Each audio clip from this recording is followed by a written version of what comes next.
अस्सलाम वालेकुम।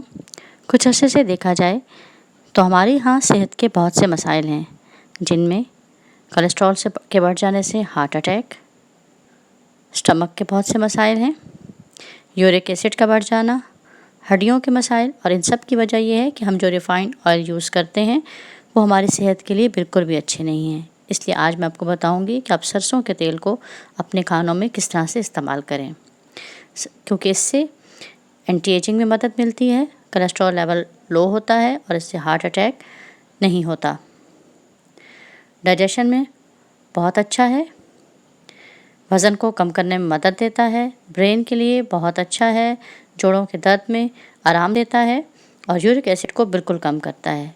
और नई तहकीक ये है कि जो हम इसको गर्म करते हैं तो इसका यूरिक एसिड का लेवल कम होता जाता है।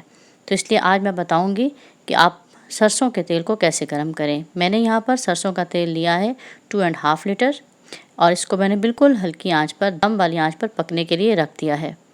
इसको हल्की आंच पे ही पकाना है ताकि इसके अंदर की चिकनाई ख़त्म हो जाए, क्योंकि उसमें बहुत ज़्यादा चिकनाई होती है। और इसी तरह हम इसको हल्की आंच पे गर्म करेंगे, क्योंकि इसमें यूरिक एसिड बहुत ज़्यादा होता है। जो हम इसको गर्म करते हैं तो इसका यूरिक एसिड का लेवल डाउन होता जाता है। इसलिए मैं हल्की आंच पर इसको गर्म करना रख चुकी हूँ और इतना इंतज़ार कर रही हूँ कि इसमें टाइनी बबल्स बन जाएं। 2 से 2.5 घंटे ऑलमोस्ट लग जाएंगे, लेकिन आपने आंच हल्की ही रखनी है। तेल को गर्म करते हुए मैंने साथ यहाँ पर आटे का ये छोटा सा पेड़ा लिया है। इस पेड़े को आपने तेल को गर्म करने के लिए यानी प्योरीफाई करने के लिए यूज़ करना है। इसकी मदद से ऑयल जल्दी प्योरीफाई हो जाएगा। हल्के हाथ से इसको बेल लें, बगैर खुश्का लगाए। खुश्क आटा बिल्कुल यूज़ नहीं करना है, चाहे तो आप हाथ से बेल लें या इस तरह से बेलन से। ऑयल में देखिए टाइनी बबल्स बन चुके हैं। अब मैंने जो ये आटे का पेड़ा लिया है, इसको मैं जो रोटी मैंने बेल ली थी तेल में डाल दूँगी। तेल अभी ठंडा ही है, क्योंकि हमने आंच बहुत हल्की रखी है। इसी हल्की आंच पे मैंने इसमें जो रोटी बनाई है वो डाली है और रोटी नीचे डालते ही बैठ गई है, क्योंकि देखिए आंच बिल्कुल हल्की है। मैं आपको दिखा रही हूँ, आपने जितना ड्यूरेशन इसको पकाना है हल्की आंच पे पकाना है। हल्की आंच पे पकते हुए 15 से 20 मिनट हो चुके हैं। इस तरह से बबल्स बनना बढ़ते जा रहे हैं और एक वक्त आएगा कि ये बबल्स से बिल्कुल तह इसकी भर जाएगी और रोटी भी देखिए साथ साथ पकती जा रही है। आधा घंटा या पौना घंटा हो चुका है और देखिए कितने ज़्यादा बबल्स बन चुके हैं।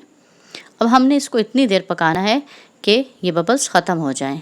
तो इंतज़ार कीजिए वक्त का। और रोटी देखिए ये भी पक के कड़क होती जा रही है। तमाम चिकनाई और इम्प्योरिटीज़ इसने जज़ब कर ली हैं। अभी हम इसको मज़ीद पकाएंगे। हल्की आंच ही रखना है। मैं बार बार आपको बता रही हूँ, आंच तेज़ नहीं करनी है वरना तेल जल जाएगा। तो हल्की आंच पर ही मैं देखें पका रही हूँ। यहाँ पर जो ऑयल का टेम्परेचर है इस वक्त वो बहुत ज़्यादा हो चुका है। 1 घंटा गुजर चुका है। देखिए जितने बबल्स थे वो बनना बंद हो चुके हैं, यानी हमारा तेल प्योरीफाई हो चुका है। मैंने चूल्हा बंद कर दिया है और रोटी देखिए तो ये कड़क हो चुकी है।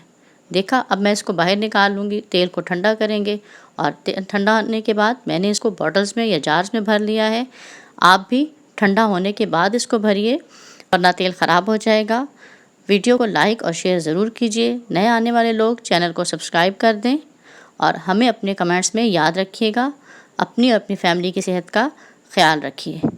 अगली नई आने वाली वीडियो तक हमें इजाज़त दें। अल्लाह हाफ़िज़।